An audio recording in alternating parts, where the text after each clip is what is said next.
Thank you very much.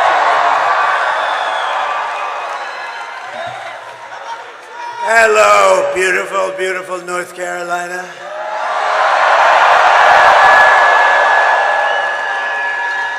This is really the end of a journey, but a new one will be starting, and that's the one we've wanted to partake in, which is basically to make America great again. And now we'll have a chance to do it after today. Hopefully, everything will work out well. We're way leading. All we have to do is close it out. We have to close it out.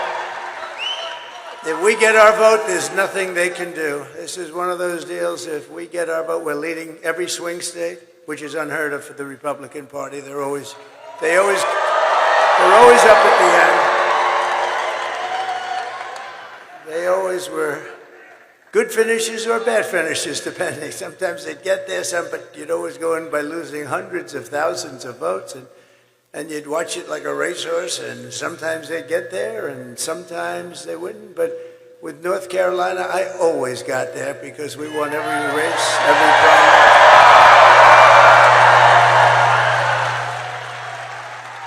So essentially, they have an expression. I hate the expression, actually, but it's ours to lose. Does that make sense to you? It's ours to lose. If we get everybody out and vote, there's not a thing they can do. And if we don't, they have to get every person that ever signed anything in that horrendously dangerous party that's going to destroy our country. And it already is destroying our country. We just can't let that happen. We cannot let that happen. So here's my only purpose in even being here today. Get out and vote. You know that. I'm thrilled to be back in this beautiful state with thousands of proud, hardworking American patriots. That's what you are. You're patriots. You built this country. You built this country. But I'd like to begin by asking a very simple question. Are you better off now than you were 4 years ago?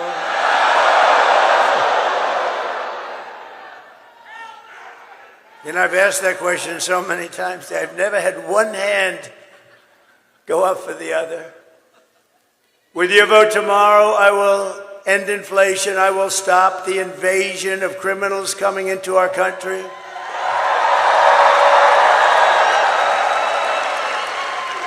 Which I happen to think is the absolute worst thing that has ever happened to our country. I've never seen it.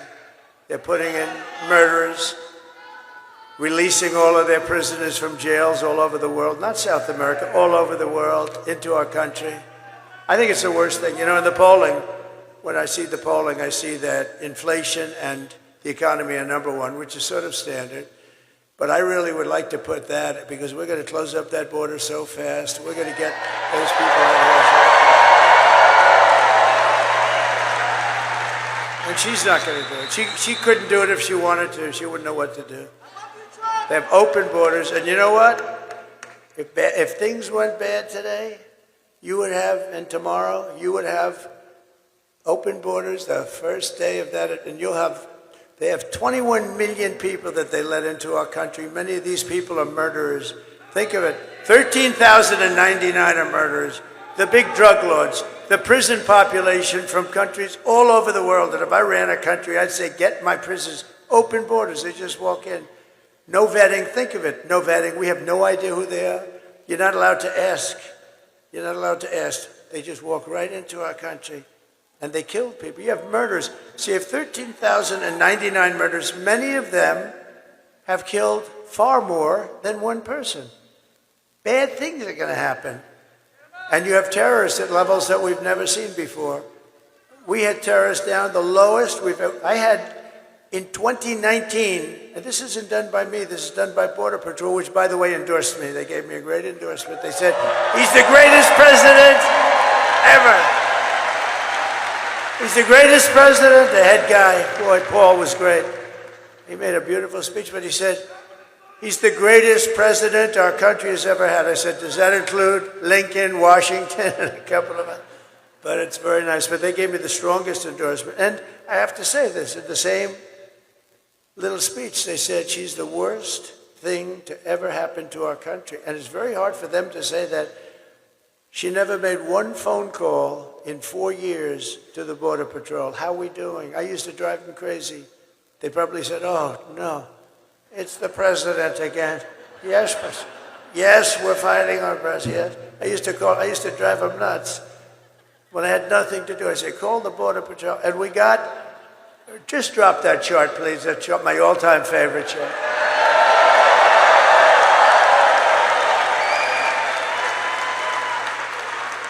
My all-time favorite chart, I love that chart.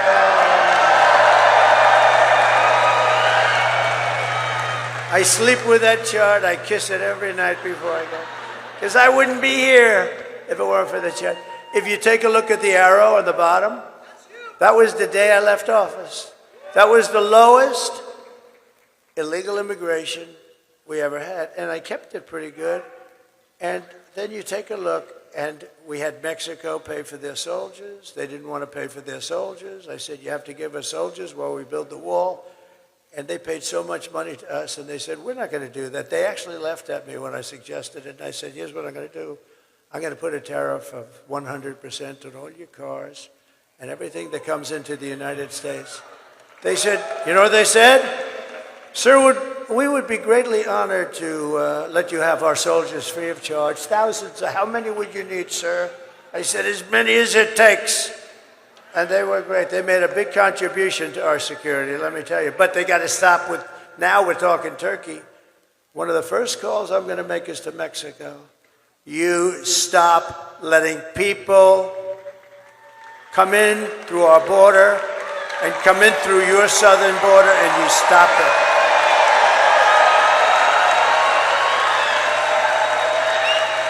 Because Mexico, and I had a great relationship with the president, but he retired now. He left. He was a good man. He was a socialist. You can't have everything, but he was a good man.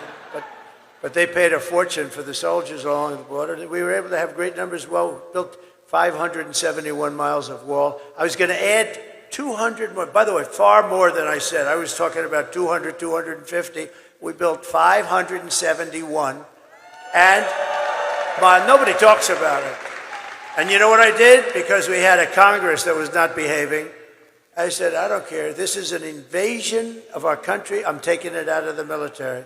And I took it out of the military because I gave them $725 billion. I say, congratulations, fellas, I'm taking out 10. What is it for, sir? It's called a wall because we're being invaded by Mexico.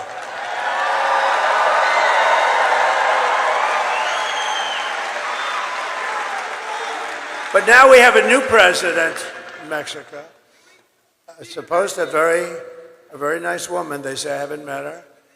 And I'm going to inform her on day one or sooner that if they don't stop this onslaught of criminals and drugs coming into our country, I'm going to immediately impose a 25% tariff on everything they send in to the United States of America.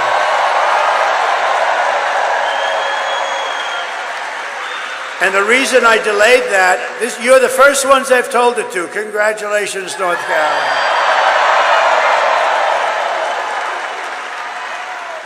And it's only got a 100% chance of working, because if that doesn't work, I'll make it 50. And if that doesn't work, I'll make it 75 for the tough guys, and I'll make it 100. Then I'll make it 100.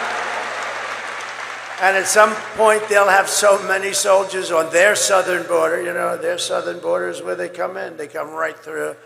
And by the way, it has a 100% chance of working. It's only a question. I'll start off at 25%. That's a lot.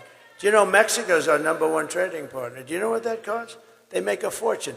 They've taken over our country in a way since this Biden-Harris people.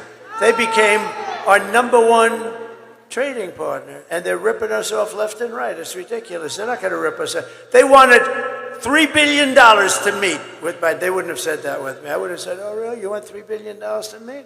I'd do the opposite. If you don't give us $3 billion, I'll impose the biggest frickin' tax.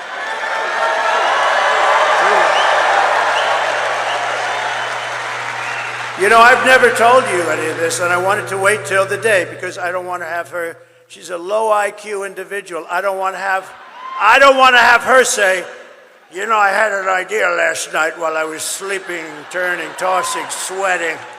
Because I sleep, I turn and I toss and I sweat. I sleep like, no, I don't even sleep, you know. You know, I've gone through 62 days without a day off. Every single day. Every single day. And you know what? She takes a day off every other day. Last week, she makes a terrible little, you know, she has these press conferences that last for about 2 minutes, and then she takes the day off. You know, when you're running for the president of the United States and you want to do it because you have to fix the country, that's the way I'm doing. Otherwise, I wouldn't do it. I could be at the most gorgeous beaches in the world right now, but I'd much rather be with you people because you people I like you people better. I'd much rather be with you. No, I would. No, and we're doing something historic. You know what we're doing? This has never been done before. They'll never have rallies like this. You know, we went to Milwaukee the other night, and we're doing great in Wisconsin, by the way. We could have filled that arena. What do they have? 28,000 seats, including the floor, fully packed. We could have filled that arena 3 times, maybe 4 times. The people outside, thousands and thousands of people. There's never going to be that. In 4 years, you're going to have a candidate, Republican, Democrat candidate, and they're going to come to North Carolina, right? And they're going to say, how many are there? And the consultants back there that make a fortune because they think they bring these people. You know, they don't bring, nobody brings anything. We bring them. We together bring them. But you know what they're going to say? And the same people they'll be represented, very smart people, very good people.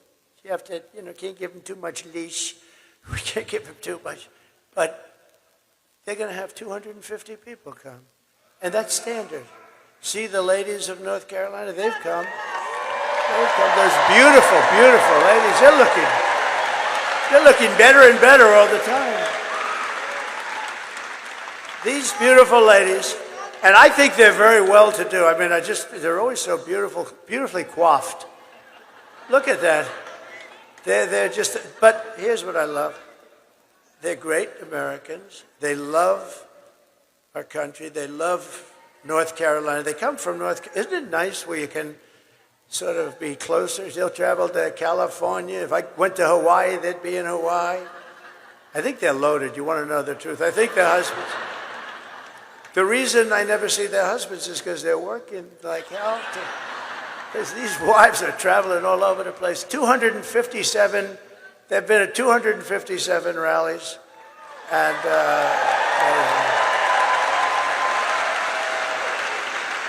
their husbands are going to be so happy when this ends. But I don't want, and you know exactly what I'm saying, I didn't want to say this about what I'm going to do at the border. I stopped at the biggest auto plant in the world from being built on the border. China, and I have a lot of respect for China. Look, they're smart as hell. They get angry when I say it, the fake news. So, they're smart as hell. They're like playing chess and grandmasters against playing an average checker player and maybe a less than average checker player. The deals, when I came into office, I've never seen such bad deals with Japan, with China, with the worst trade deals. I actually said, there's only 2 reasons we could have deals so bad. The people making the deals were corrupt, which I actually believe, or they were very stupid. And I think you had a combination of both. And we fixed a lot of those deals. We would have had them all fixed up, but then we had to fix COVID. But we had the greatest, think of it, we had the greatest economy in the history of our country, the greatest. We had the greatest border. That's done by Border Patrol. That's not a Trump special. That's done by Border Patrol, that lovely, gorgeous, I look at it, I get tears in my eyes. And you know, the day of that horrible situation in Butler, it was just about there. It's weird that you have it almost, because it's usually all over the place. You have no idea where it's coming up. When I say lift up the sign, I usually have to look all over there. I have one over there. But that graph is so meaningful because but even if the numbers were bad, I would still kiss it just equally. But those are the best numbers in the history of the border. And then look, it was like an Elon Musk rocket ship went up. They announced they were going to open the borders. I thought they were kidding. I built 200 miles of rail. And this is what Border Patrol wanted. I wanted to have concrete plank like in a parking lot, straight up and down the air, but you wouldn't get vision. And concrete is not as strong in terms of steel. They have very strong specifications. They wanted to have steel, hardened steel, very hard to cut. Then they wanted to have very powerful, high-number concrete, so very hard concrete. And then they wanted to have rebar at the highest level of steel strength in the middle, because it's very hard to cut. It's like, it can be done if you're really good, but it's very hard. And then they wanted to have a anti-climb panel on top. I hate it. I hate the anti-climb. I said, I don't like it. It's so beautiful without that damn panel. I said, don't make me do that, sir. It's an anti-climb panel, and it's called that for a reason. And we actually had testers. We had guys, 2 guys that climbed Mount Everest. I said they should qualify. But you know who the best were? We had drug runners. These guys are unbelievable. They went up that thing like it was nothing. Like I never, with 75 pounds of drugs on their back. Drug runners. They were beating the Mount Everest. Well, it's a different profession after all. But they were right. That anti-climb panel stops them cold. They couldn't get over the anti-climb, so I said, let's do it. Let's do it. But we built 200 miles of additional, and all they had to do was put it up. The hard work was done. They were built, it was delivered, and the hard work was done. Highest specification, cost more money than what I would have done, but what I would have done, they have acids that actually melt concrete. They have certain acids that you put down. Those planks would have come down very easy. These guys are ingenious. You know, if they would spend their brains on good, everything in the world would be nice. No, they're genius. The way they smuggle drugs into our country. You got to see the cars. They build cavities in engines. So you're inspecting a car. They have them in hubcaps that even if you take the hubcap, you can't find them. It's like a double hubcap. It's the craziest thing. If they would spend that genius on doing good for their country or for us, I mean, we would have no problem. I mean, it's really incredible. And, you know, the people that do the trafficking, what they do with the women is they put them in trunks of cars. It's mostly women, by the way. Mostly women. A lot of people say traveling and trafficking. But the trafficking is women. And the reason is it's become as big as the drugs. And the reason is because of the Internet. The Internet made it a modern business and a big business. And I'll tell you, some of these guys are among the richest people in the world. And they run a real operation. And they essentially take care of Kamala because they even have an app where they can call. So they learn where they can drop people that they're putting into the country, where they can come through with drugs. They have an app. Can you believe you call an app? You're now a drug trafficker or a human trafficker, and you say, ding, ding, ding, hello? Where do I drop these people? Go about 7 miles up, and then go a mile left and just drop them at the opening in the gate. Okay, can you believe this? This is Kamala.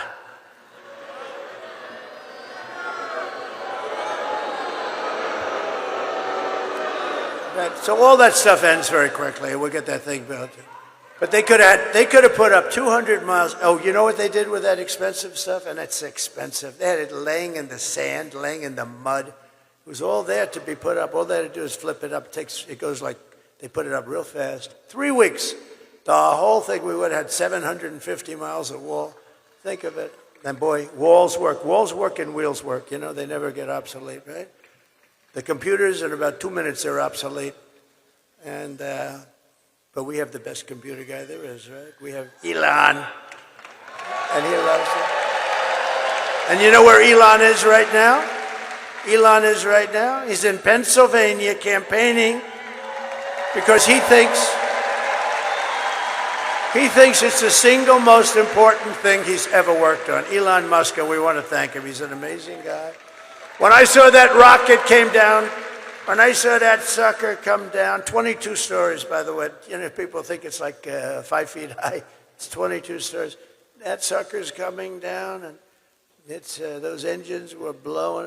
He says it's all computers. You know, it's true. That thing. I said, oh man, it's going to crash. No, dude, it's going right into the gantry. Right? It's going to crash. And then the engines, the fire starts blowing. The bottom left, the whole bottom left is blowing, and it just pushed it up.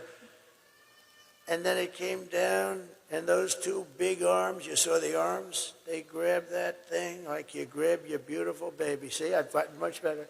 Years ago, I would have said something else, but I've learned. You have to learn.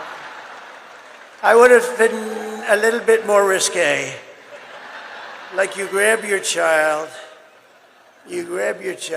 and I put it in place, and I called Elon. I said, was that you? Yes. And he said, that's genius. He said, yeah, it was a lot of brain power went into that. I said, why do you do that? He said, well, we don't want to drop a ship in the ocean every time it goes, and you have to start all over. Those things cost billions of dollars. He said, this way we save them. I said, can Russia do that? No. Will they be able to? No, not for a long time. What about China? No. You know, we opened up Space Command. We did the whole thing. If we didn't do that, we'd be way, way behind. Space Force. You know, Space Force. We got one of the many we did so many things with the tax cuts, the regulation cuts, the right to try for those people that are terminally ill. You get the right to try our medicines here instead of going to Asia and Europe. Or if you have no money going home, which is about 99% have no money and they go home. But the few people that have the kind of money you need for that, that go to Europe, that go to Asia, and we have the best labs in the world, and nobody ever talks about it. They tried to get it for 50 years. I got it done, passed through Congress. You think anything's easy to get passed through those guys? It's not easy. But we did so many things, and we've saved thousands and thousands of lives. It's worked out unbelievably. And, you know, nobody wanted it. The scientists didn't want it because they're terminally ill. They don't want to start from a terminally ill person. Looks bad on the records. They didn't want record sheets. The insurance companies hated it. It was very, very, I got everybody into a room. Our country hated it because our country will get sued. When somebody's terminally ill, they die and they sue the country. I said, you can't do that. I got everybody in the room. And I signed an agreement. Everybody agreed that we're going to work beautifully with people that are terminally ill, but they're not going to be allowed to sue anybody. If they die, they die. And if they live, it's going to be the greatest story. We have saved thousands of people. And nobody ever talks about it. You know, nobody ever talks about thousands and thousands.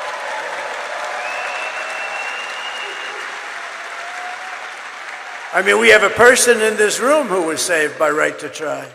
We're a space-age drug. They're doing things, but it takes a long time to get them approved, or I cut it in half. I cut that time in half. But the FDA takes 12 years sometimes to get something. And by the time it's approved, a lot of people are gone.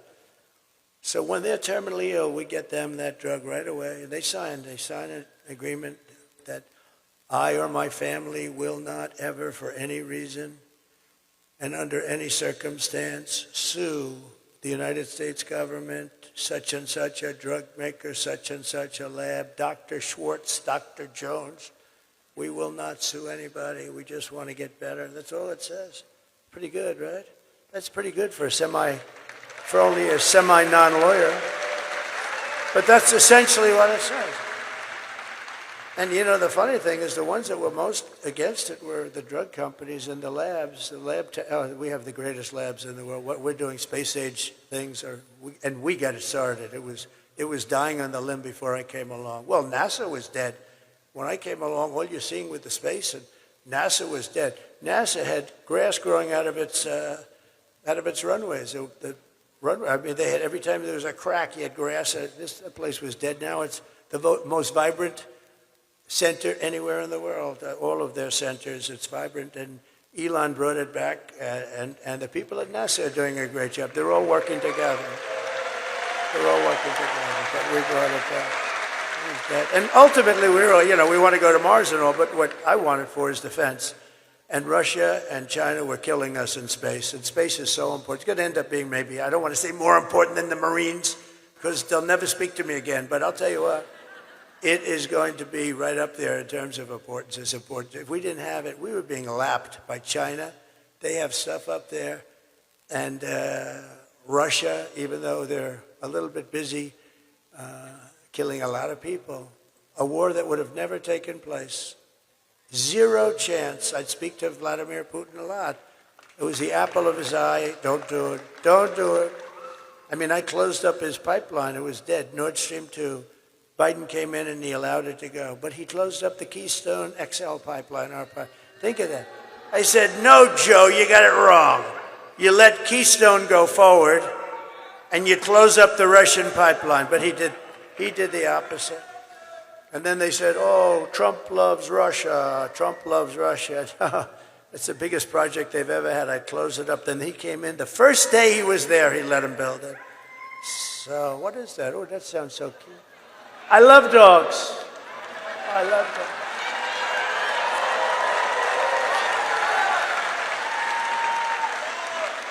We love dogs. You know, Lara Trump, by the way, you happen to know she's married to my son, and she's the vice chairman along with Michael. They're doing an incredible job. But she would come into the office, and she loves dogs and pets, and she would get me to do things for doggies that you wouldn't believe. Dad, we have to make the cages larger. We have to provide air conditioning. Can you believe it? I didn't know too much about it, but you understand what I'm saying? In these kennels where they're obviously not treated too good. I said, so do we have to give them a steam bath? Or do I? No, she was very, very strong, and I listened to her when she talks, I listen.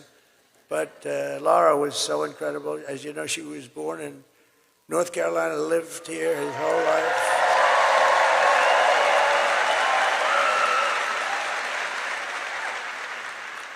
And even Ted Budd, who's doing an incredible job.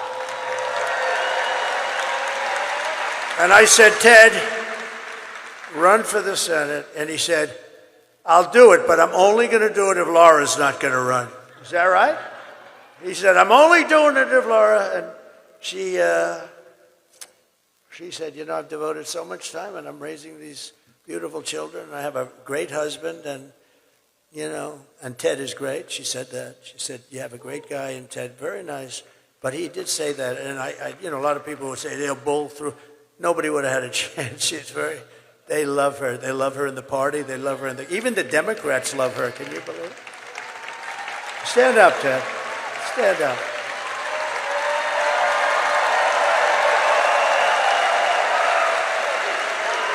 And he's doing a great job. But I thought that was really nice. And she knew he would do a great job. Tomorrow you have to stand up and tell Kamala that you've had enough. You can't take anymore. You just can't. What? They're all screaming, fire her, please. I mean, what a terrible job, what they have done to our country. And you're going to say that to her. You're going to say, you've done a terrible job, you're grossly incompetent, we're not going to take it anymore. Kamala, you're fired. Get the hell out. Get the hell out of here. You're out of here. Get out of here.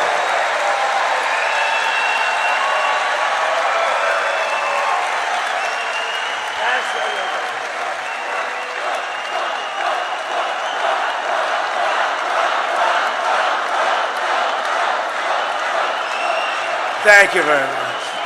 So with your vote, we're going to win North Carolina, we're going to defeat Kamala, and we're going to make America great again.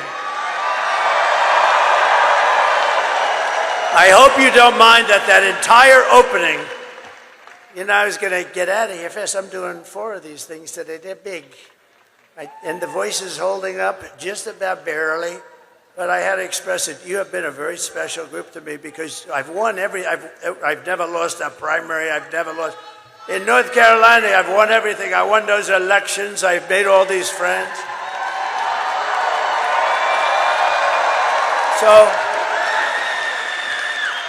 So I just give you a little bit of a thing. And by the way, the press will say, oh, he rambled. No, that's not rambling. You know what that is? That was genius. That's the weave. No, see? I wove, frankly, the rest of it I don't really even have to talk about. But that was the ultimate weave. And think of it. Isn't it nice that you can have a president that doesn't need to use a teleprompter?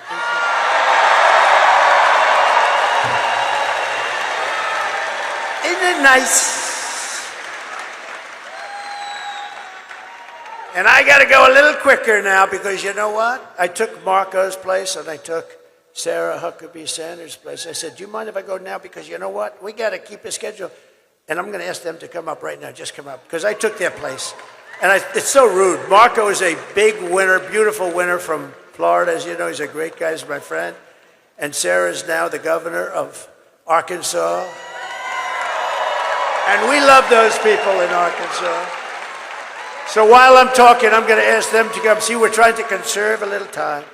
But they are incredible people. Oh, come on up if you can, if you're around, wherever. Come on. See? That's called efficiency. I figure Sarah would be finished now and Marco would just about be getting started.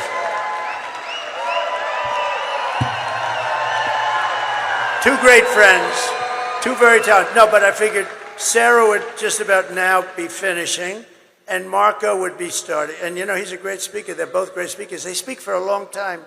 And I'd be sitting in the back. I'd say, get them off the stage now. So they were so nice. And I'm going to just ask them to each say a little bit. And we're then going to make our next stop. Come on. Thank you, sir. Good morning. It is an honor to share the stage with America's best and favorite president. And soon to be our next president again. We know we've never had a president who fights more, who fights harder, and loves this country the way that Donald J. Trump does, and that's why we need him back in the White House.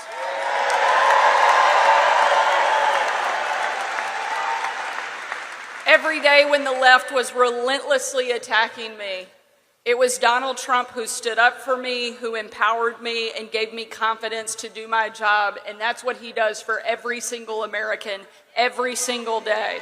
He will not let us down.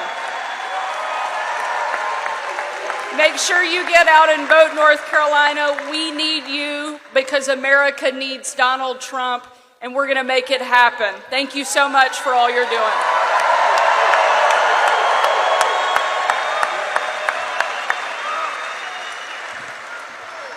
We took, thank you. Thank you. Thank you. Wow. Unfortunately, our country took a wrong turn 4 years ago, and now we're stuck in a malaise. Everything is bad news. Our border is broken. We're not respected in the world. Hardworking men and women have been forgotten and left behind. Our allies don't trust us, and our enemies don't fear us. We are tired of living in a country that is no longer dreaming big, but that is going to change tomorrow, and you're going to help change it.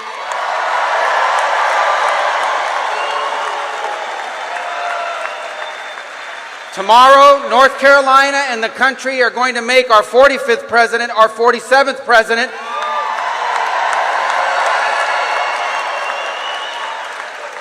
And with Donald Trump back in the White House, together we will dream big again for this country. We will be a country that once again is proud of its history, excited about its future, because together with Donald Trump, we are going to make America not just great, but greater than it has ever been before. Thanks.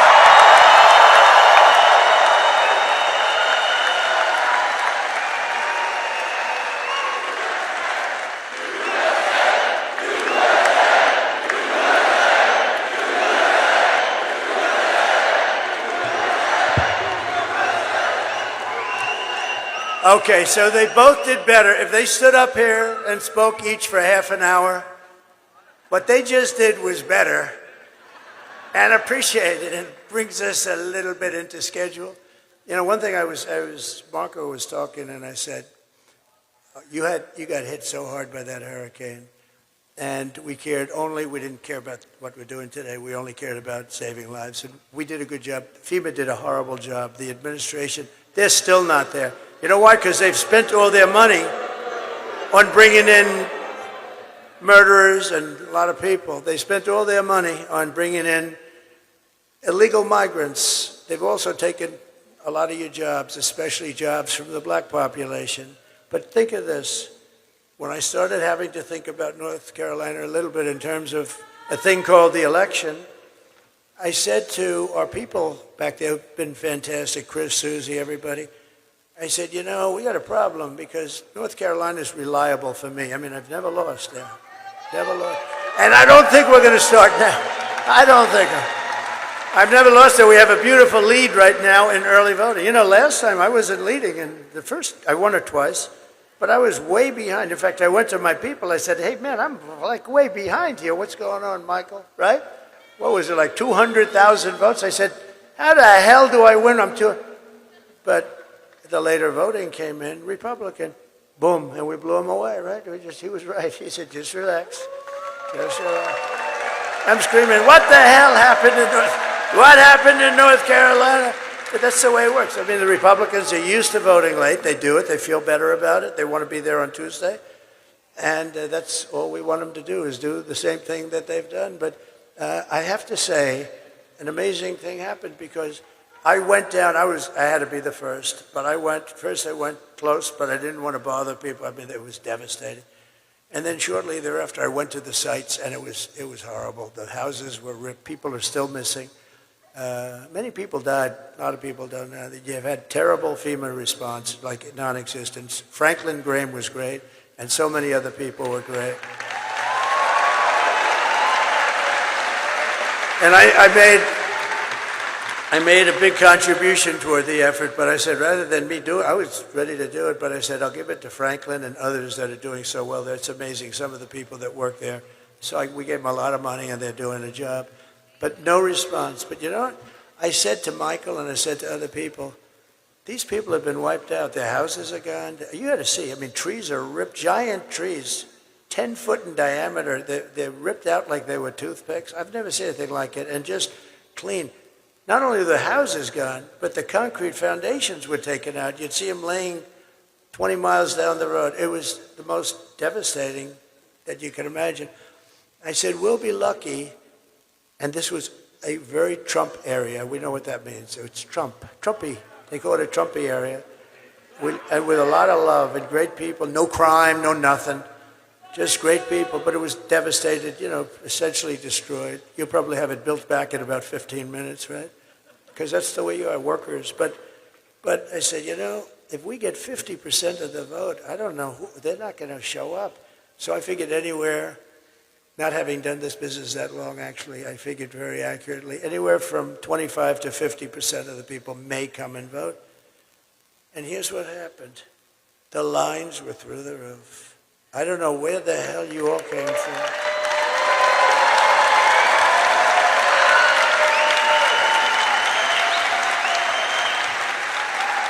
We had a man and woman standing in line, good-looking couple, but the man's shirt had mud on it, and the woman, it was cloaked. I mean, it was, I said, man, look at this. And they're standing in line, getting ready to vote, and it was a long line, too. And you broke the all-time record for North Carolina early voting, right? I've never seen anything. I've never seen it. So we love you. Look, this is why our country's great, and it's people like you. It's really, really amazing. Over the past 4 years, Kamala has orchestrated the most egregious betrayal that any leader in American history has ever inflicted upon its people. She has violated her oath, eradicated our sovereign border, and unleashed an army of gangs and criminal migrants from prisons and jails and insane asylums and mental institutions all around the world, from Venezuela to the Congo in Africa. stealing countless American lives. They're killing people. They're killing people at will. Only days ago, an illegal alien from North, and this was a rough one. Just happened, you know that. An illegal alien from North Africa who Kamala let into our country with her horrendous open border, just a dangerous, horrendous situation, traveled to a Jewish neighborhood in Chicago and tried to execute a Jewish man on the street, shooting him in the back as he walked to synagogue. He then opened fire on police and paramedics, shooting an ambulance before police returned fire and ended his rampage fairly quickly. Our police, and by the way, our police have got to be respected. We have to give their dignity back.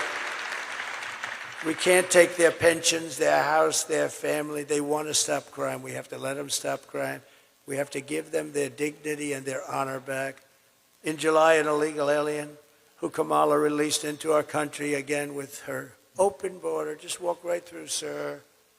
Did he do anything wrong? And they could look, you know, the guys from ICE, they're great, and Border Patrol, they could look at somebody and say, they can say where he's from, what he did, how many people did he kill, and they don't like what they're doing. They have a much easier job doing what they're doing right now, but they want to stop people, or they want to get them out, or they want to put them in jail. Some are so bad you can't actually let out. If you did, it would actually be dangerous just to bring them back to their countries. Their countries weren't accepting them back until I came. You know, with Barack Hussein Obama, I call him the Great Divider. He's the Great Divider.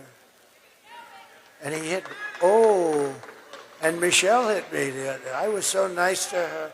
Out of respect, I was so nice. She hit me the other day. I was going to say to my people, am I allowed to hit her now? They said, take it easy, sir. Sir, take it easy. My geniuses, I'm telling you, they said, just take it easy. Oh, what do you mean? She said bad about me. I can't hit back. Sir, you're winning. Just relax. Is that good advice? Is that good or bad advice? I think it's neutral. You know what the response is there? It's like, nah. What do the ladies from North Carolina think about hit back or just relax? Huh? Oh, they say hit back. You say hit back. I'd actually love to hit back, but we'll hold it a little while. We'll hold it. I'd love to hit back, but oh, no, she took some shots at me the other day. I said, whoa, whoa, whoa, what have we here? I'd never heard that before. I've always treated her very nicely. But he's the Great Divider, Barack Hussein Obama. He's a great divider. But he never did, you know, he came out same way for Hillary. How did that work out? Oh.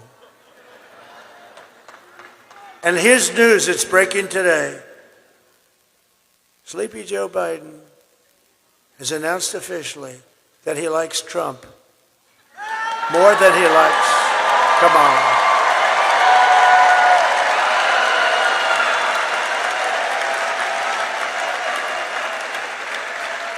And he actually hates my guts, but he likes Trump more than he likes Kamala. Oh, he hates her. They walked into the office. He just got 14 million votes. He voted for me. That's one of the ladies from North Carolina. He voted for me. She said he voted for me. He probably did, you know.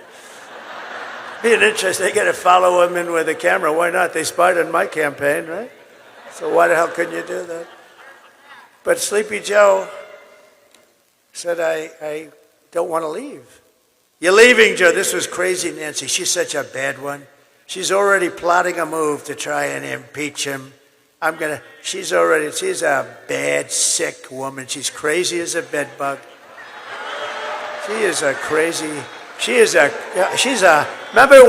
Remember she ripped up the paper behind me?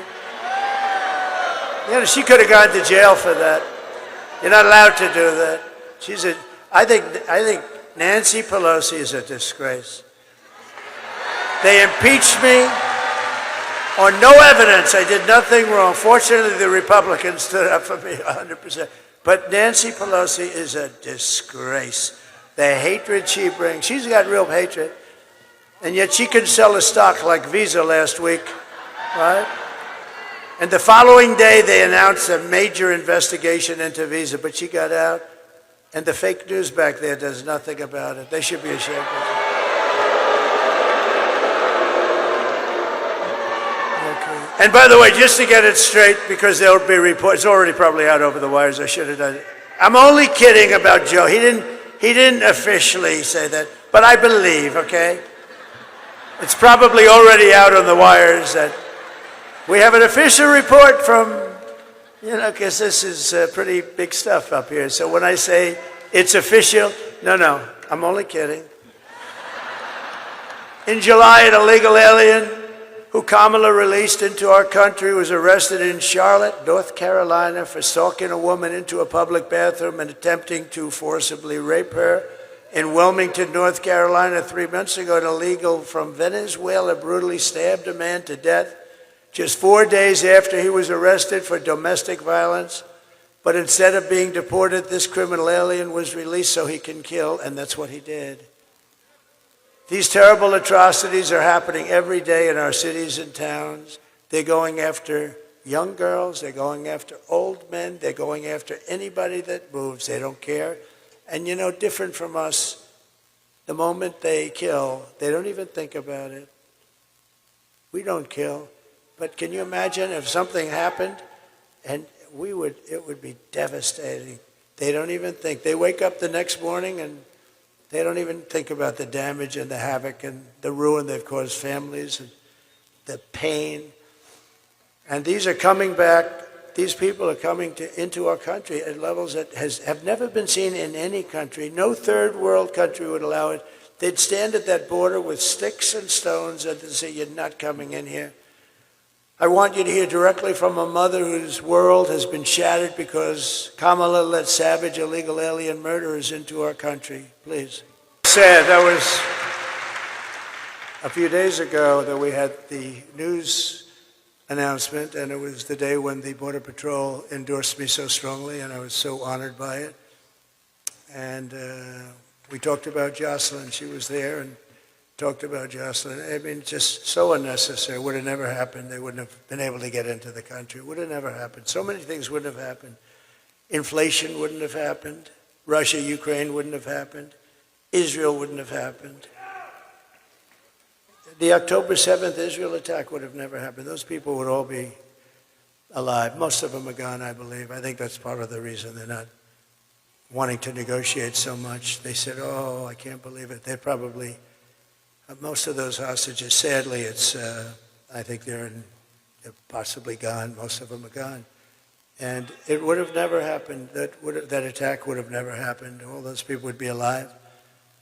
And the Afghanistan, the greatest embarrassment in the history of our country, I believe. They took the soldiers out first. You have to take the soldiers out last. It's very simple.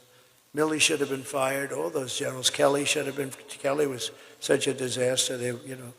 Some people are good. Some people are not good. Some people are stupid. But who would think that you take the soldiers out first? Mattis made big mistakes. But remember this about our military. We defeated ISIS. And I got you into no wars because we had great people. I had mostly great people.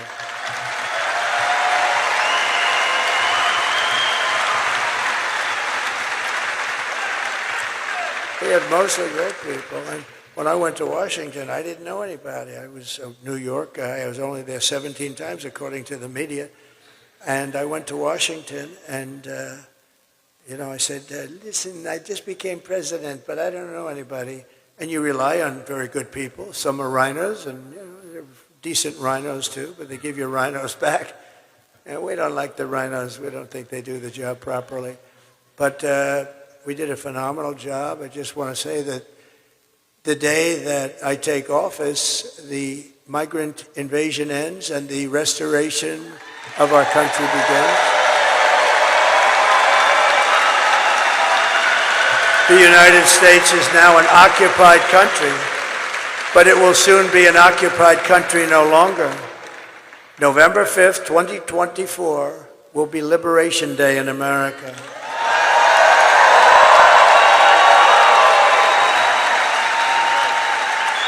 And on day one, I will launch the largest deportation of criminal program in American history.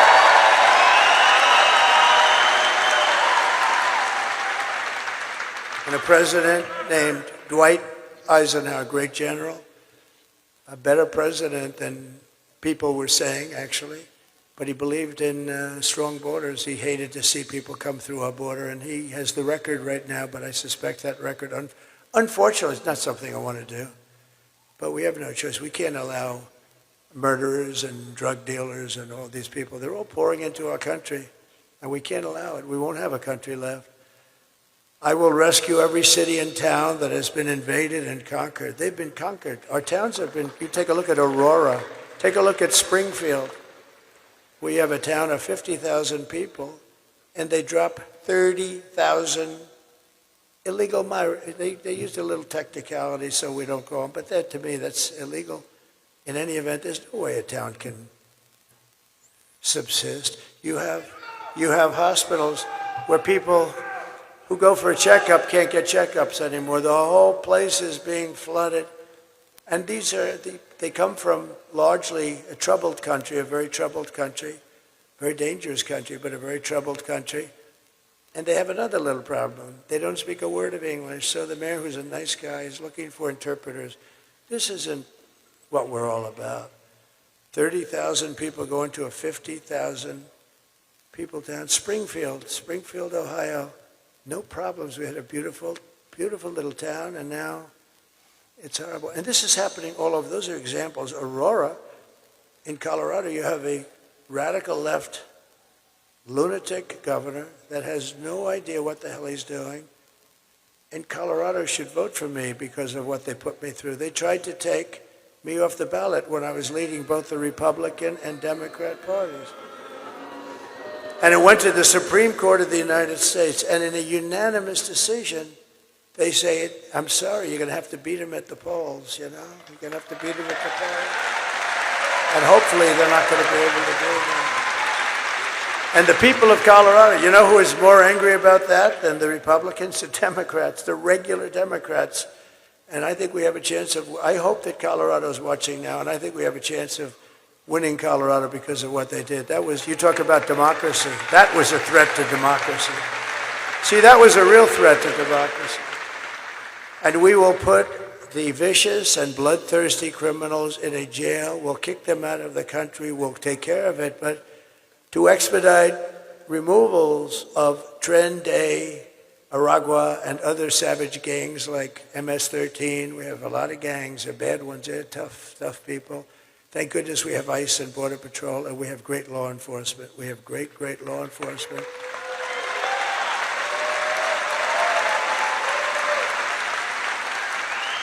I will invoke the Alien Enemies Act of 1798 to target and dismantle every migrant criminal network operating on American soil.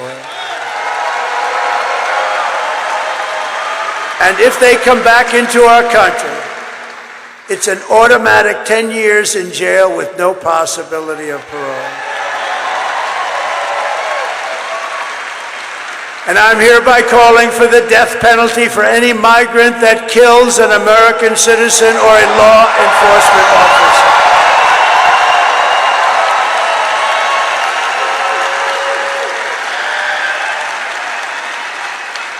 And I will immediately ban all sanctuary cities. They're sanctuary for criminals in the United States of America.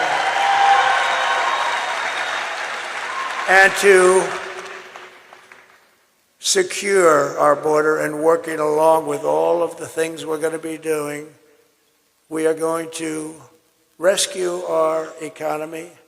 4 years of Kamala has delivered nothing but economic hell for our American workers. Her inflation disaster has made life unaffordable and cost families over $30,000 in higher prices. And just days ago, we had the worst jobs report in modern history. You know that. I looked up, I said, thank you. Thank you. Because they tried to hold it. They tried not to put the report out. Kamala said, don't put that report, it'll cost me the election. But the problem is the fake news doesn't want to report on it. So usually you're hearing 200,000 jobs, 300,000, sometimes like 4. We had the best numbers people have ever seen. But usually you're looking at a lot of, hundreds of thousands of jobs. Routinely it's expanding. 12,000 jobs were created. That's a depression. 12,000 jobs were created. But that's the good news. 30,000 private sector jobs were killed in a single month. Nearly 100,000 manufacturing jobs have been wiped out since the start of this year. 150,000 Americans joined the unemployment rolls in October. This is in 1 month. I always said I would never want to have a thing like this happen. And I've been saying it's going to happen because of what they're doing, because they know nothing about economics or business, or honestly, they're stupid people. We have stupid people leading our nation.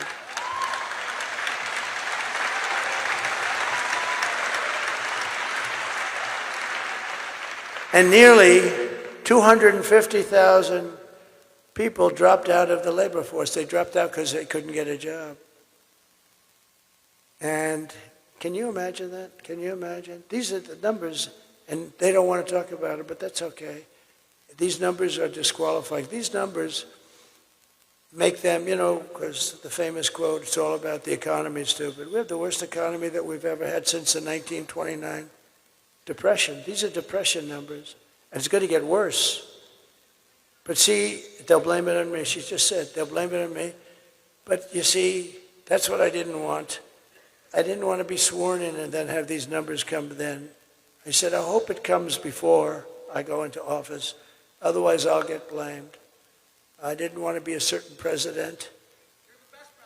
Thank you. I didn't want to be a certain president that had to preside over. He got into office, and it all crashed down. People jumping off buildings. It all came. This is the beginning. Just remember this. This was an important date last week. The end of last week. Remember, that was a very important time. Just think, a few months ago they fraudulently claimed 818,000 jobs were created. 818,000, and it was a fraud. When in fact, there were no jobs that were created. It was all a lie, and they thought they'd be able to get away with it through the election, but there was a whistleblower, and the whistleblower couldn't stand what they were doing and blew the whistle on them, and they got caught.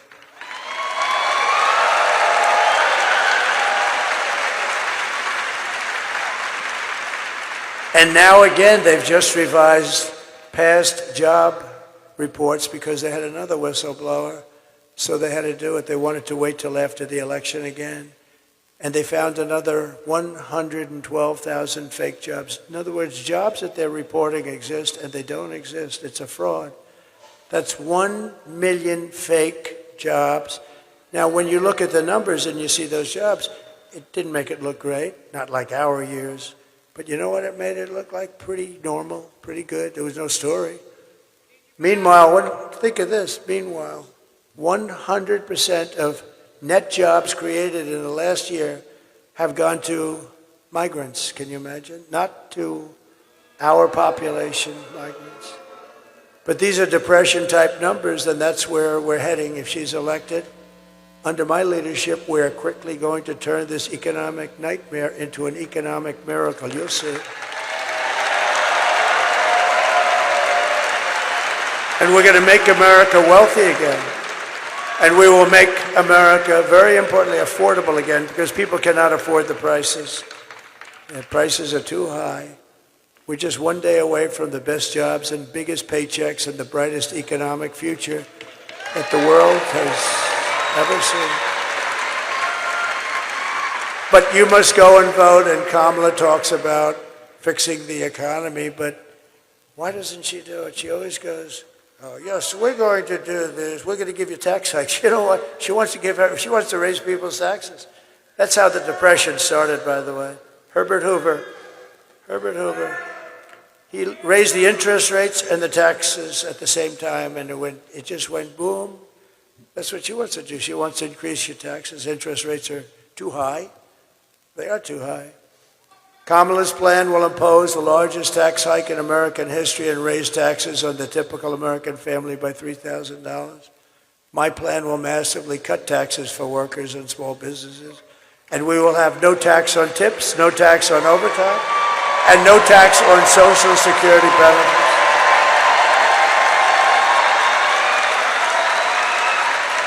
To rapidly reduce inflation, I will end Kamala's war on American energy, and we will drill, baby, drill. We're going to drill. Right? Yeah. And I will cut your energy prices. You have very high energy prices, I have to say. You have high energy prices, and you don't have FEMA. Those people, they better get that FEMA here fast. But we're going to, on January 20th, you'll see a whole different, just tell everybody to sit back, relax. January 20th, you'll see people come in and help you out like we did in the past. We had great FEMA. We operated. We had so many, a lot of hurricanes. We helped Puerto Rico more than anybody. I mean, Puerto Rico was, we helped them so much. They loved me and I loved them. Puerto Rico, see, she loves me. She loves me and I love her too, actually. No, we had great FEMA. We helped Puerto Rico and other places, but at levels nobody ever saw before. We got in there. We sent hospital ships. We sent everything. They got hit hard. Puerto Rico got really hit hard, a lot. They still do. And I'll cut your energy prices in one half. We have more liquid gold than any country. Russia, Saudi Arabia, right there. It's under your feet. We're going to cut your energy prices by 50%. And when that happens, everything else is going to come down. That's what brought it up.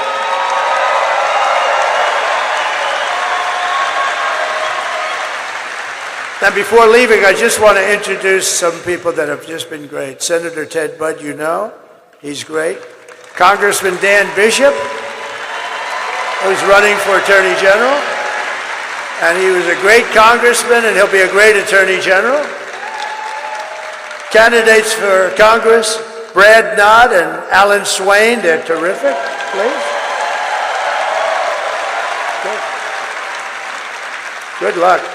I heard you're doing great. Our great RNC chairman. Now, if we don't win, I'm not going to be saying that. I'm going to take it back, okay? But I think we've got it under control, wouldn't you say? The great Michael Whatley of North Carolina. We're going to win. And Michael had one message for you. We don't need your money. We don't need anything. Got plenty of money. We got plenty of everything. All we need is a very simple vote. Just go out and vote. And get your friends to vote, too. Bring them along, you know. And a man who I'm so proud of because he stepped into very big shoes, Michael's shoes, GOP Chair Jason Simmons. We're looking good? Thank you. These guys don't let us down. I mean, I took the man from North Carolina, I moved him to the top. That's a nice statement. When all those other things were falling off a cliff, right? Ballots have been found, but this guy had 603 lawyers, and we had him stymied. You don't think they would have done that here, too? But we have a good legal team now. We're watching them, and they're watching. They don't know what I think they're very upset at what we've done, but Michael has really established some power to all we want, and we don't want any, we just want a fair election. That's all we want, you know? A friend of mine and former acting Attorney General Matt Whitaker, thank you very much.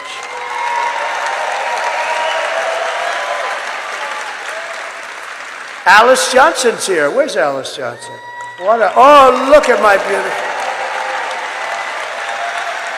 Somebody came in to see me. They said, there's a woman that's been in jail for 22 years, this is approximately, but like around that number. A beautiful woman, a great woman. Everyone in prison loves her. She's like the person that everybody, she's a high quality. And how much longer does she have to stay? Another 28 years. She's been there for 22 years. The model prisoner, and people called me about her, I've been hearing about her. And what happened was amazing. I checked it out. I said, wow, that's a hell of a big sentence for doing what people do now and they don't even get fined, right? So she's in there for 22 years. So I got her out of prison. I said, I'm doing it.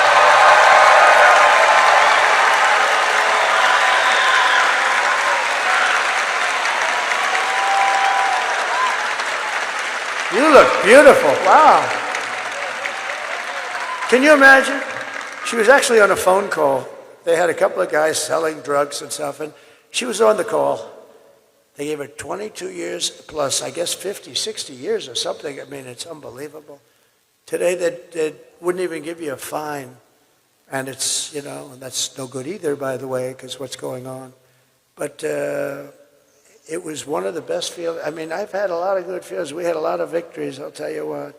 But that was one of the really good feelings getting. And then I said to Alice, she came into the White House, I said, how many people are like you in prison? In your prison, big prison? She said, many, sir. I said, really? Are they all that way? Are they? No, sir. And that was a good answer because I knew they weren't, you know. If she would have said yes, then I would have said, well, you gave me the right answer. You don't know it. But she said, many, many great people. I said, give me a list of your top 25 or 30 or 50 or 10, whatever it is. Give me a list of really good people who shouldn't be there. And she gave me a list, and we got every one of them out immediately, right? Right?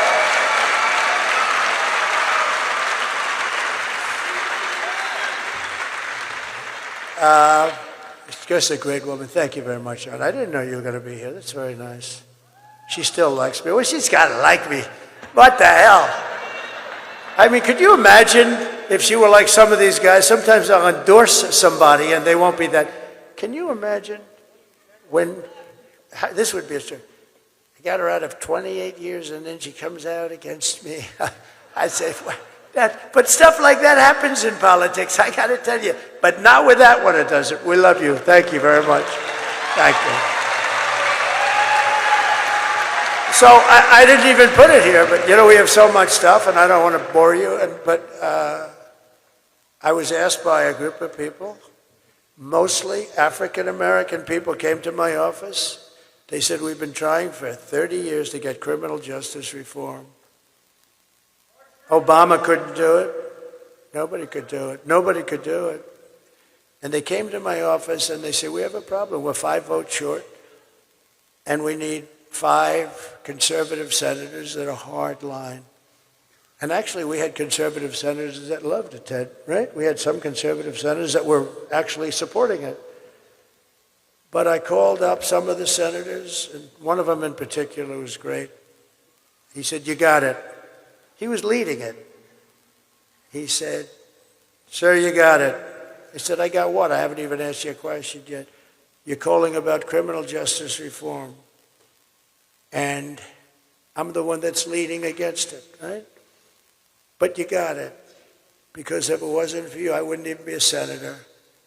And if you feel that way, I'm giving it to you. That's the way it was. I got 5 guys in 10 minutes.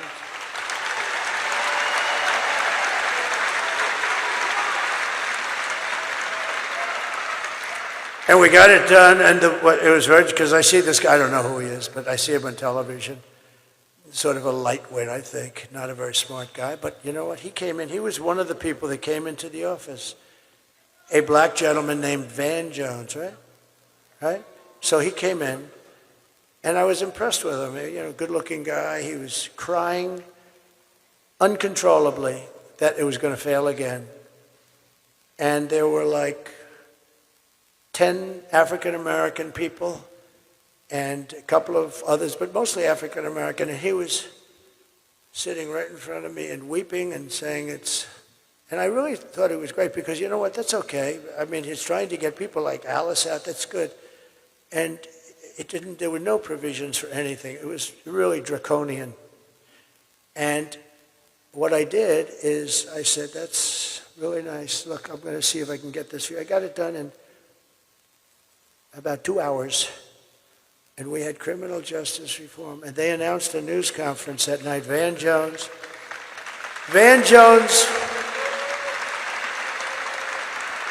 who I don't know. The only time I think I ever met him was in the Oval Office. They came in with a group about criminal justice reform. And remember, Obama couldn't get, nobody could get it. Nobody. Bush couldn't get it. They all tried. Why wouldn't they try? So what happens is, he was crying profusely. I told him, congratulations, we're going to get it for you. And I got it.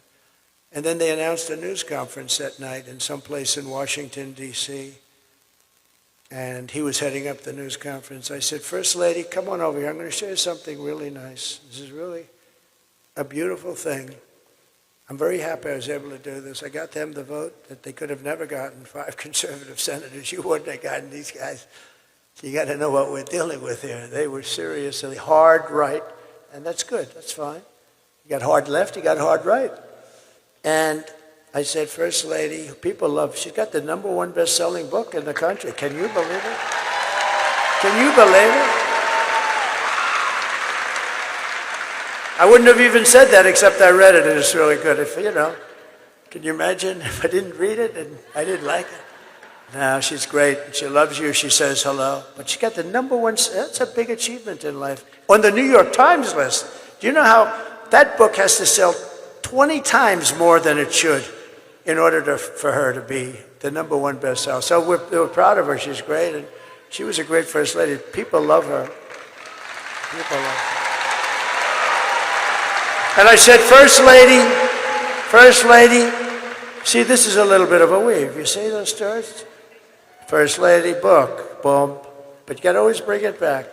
When it comes to a time when it doesn't meet at the bottom, then it's time to say, let's not do this shit anymore. We won't do this anymore. But, so what happened is Van Jones was crying, and now I tell him, it's okay, he was the happiest guy. It was beautiful. Got a nice way about him. Nice look, real nice look, smart. And I heard they were going to have a big news conference to announce it later on that evening. And they had it. And I said, First Lady, come on. This is one I want you to watch. Because I wouldn't say she's in love with politics. I wouldn't say it's her first thing on the book. She's not in love with politics. She said, it's a very unfair situation. But I said, welcome to politics, right? But she's been so popular. She's raised so much money for people with Be Best. So I said, listen, you got to watch this. So we sat down and we were watching the news conference open, and Van Jones was introducing everybody that I never heard of any of them. I want to thank this one. I want to thank that one. I want to thank Al Sharpton. The guy had nothing to do with it. Nothing. He had nothing. It was just a con job. I've known Al for a long time. It's just a con job. So I want to thank Al Sharpton. He wants to thank all these people. I never met any of them. Some were names. He was thanking Democrat senators that opposed it. He was thanking everybody. And before it started, I said, honey, look, we're human. I said, baby, wait till you hear the nice things he says about me. It's unbelievable. It's going to be unbelievable. So come here, because this is really bringing the country together. So she said, oh, that's nice. So we sat and watched. And after announcing the first 10 or 12 names, she looks at me. Do you think he's going to say anything about you? Yeah, I think so. Maybe he's saving it for the end. You save the best for last. He went through so many names and he never mentioned my names. He never mentioned my name, and every time I see that guy, not that I needed it, I get enough publicity. But can you imagine that? And then they wonder about why you don't bring people together. Van Jones went through so many names that night. They were up on the stage with him. And it was only done because of a guy named Donald J. Trump. And I just thought, I haven't related that story. But little things like, now I'm relieved I don't have to carry around that story. But all I know is that our beautiful Alice Johnson is out of prison, and she should have never been there for that kind of a thing, or certainly not for very long. We love you, Alice. It's great that you're there. We'll always be your friend. And just quickly, I want to also thank Steve Witkoff. He's here. He's a friend of mine. He's been traveling with me. He's one of the most successful developers, and he gave a lot of money to Franklin Graham also. I want to tell you that. So Steve Witkoff, wherever Steve is.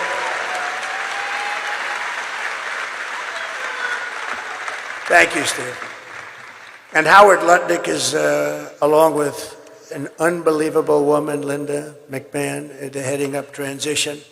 And they're going to do a great job. He's got a great story. He's been a very successful person, but he had to rebuild his firm because of the the attack on the World Trade Center. He lost his entire firm and then rebuilt it bigger, better, stronger, and he gave a big portion of the proceeds to the people that were killed. He lost the top 3 floors of the building. He was on his firm. Cantor Fitzgerald was on the top 3 floors of the World Trade Center. They were all gone, including his brother. And he rebuilt that firm, and it's now bigger, and he gave a big chunk. He didn't have to do that, and he's just a very highly respected man on Wall Street, and he's involved in the transition at a high level. And I also would like to pay homage and add, because they're great people. They're great people. It's, we all like to brag about our kids, and sometimes maybe we shouldn't. And some people, but you have your kids, you love your kids, but these are great children, they're not children anymore, but to me they'll always be children, right? They're your children. If they're 25 or 35 or 40, Don is not a child. Eric is not a child. Tiffany is now going to have a beautiful baby.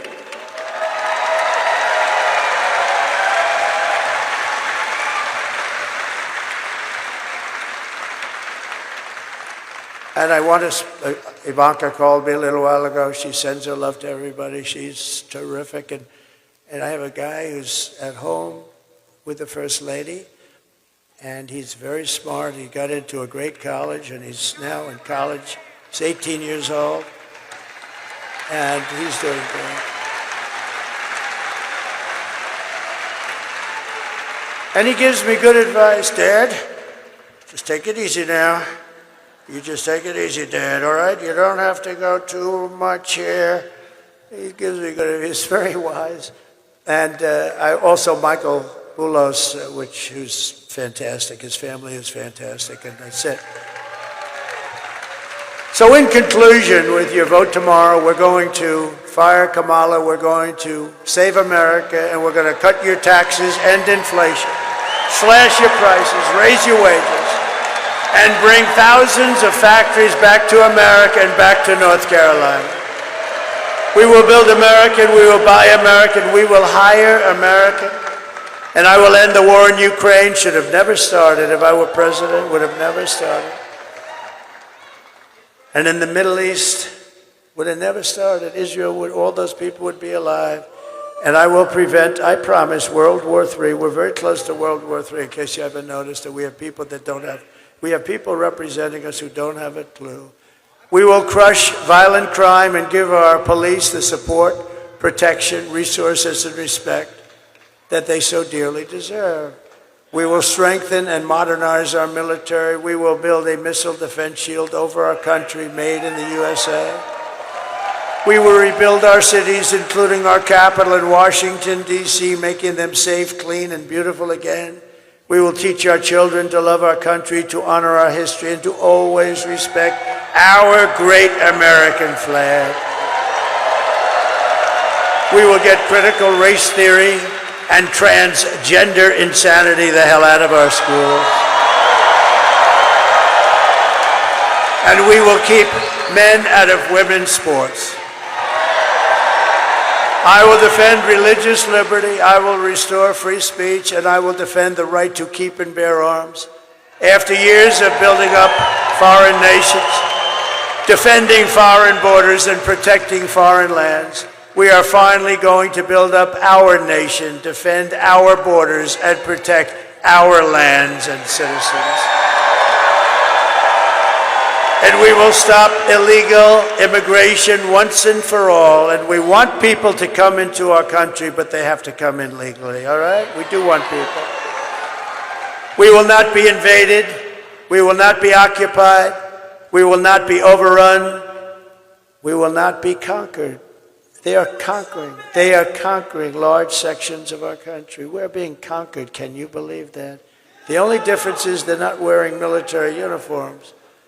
We will be a free and proud nation once again. Everyone will prosper, every family will thrive, and every day will be filled with opportunity and hope and the American dream itself. But for that to happen, we must defeat Kamala and stop her radical left agenda with a landslide that is too big to rig.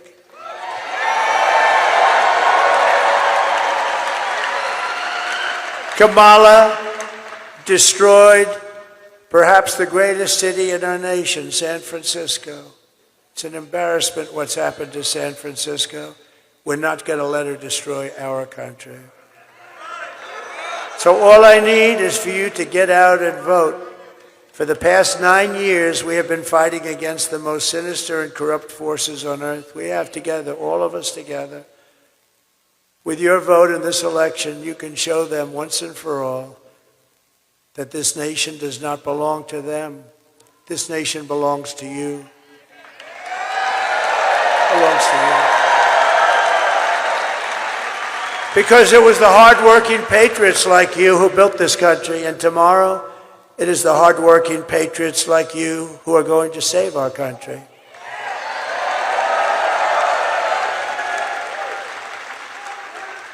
Think of this, I won't be doing this anymore with North Carolina, and I won't be doing this anymore with, after today, I'm just thinking as I'm going through this, that this will be our final moment, but the more exciting moment is going to begin.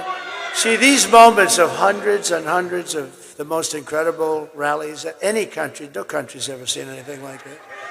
But these moments that we've had together, these really were just to create what we hopefully will create tomorrow, which is we're going to make America great again. We had to get there today. So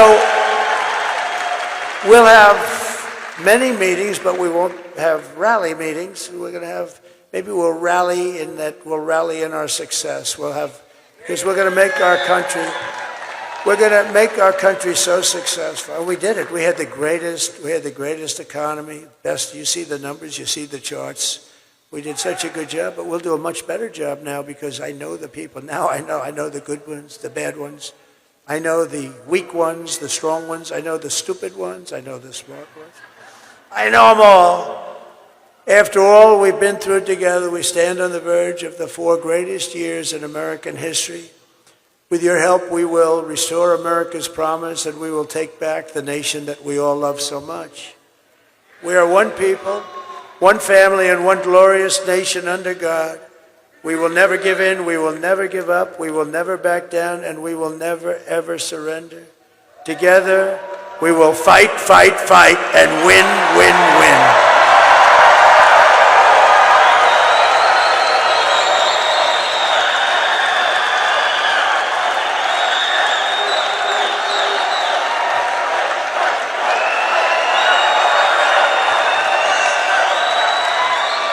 November 5th will be the most important day in the history of our country. We're going to save our country. We're going to turn our country around, and we're going to do it quickly.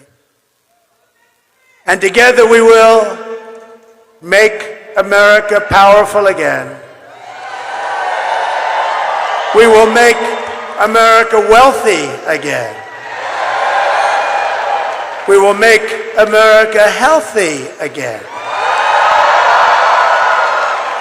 We will make America strong again. We will make America proud again. We will make America safe again. And we will make America great again.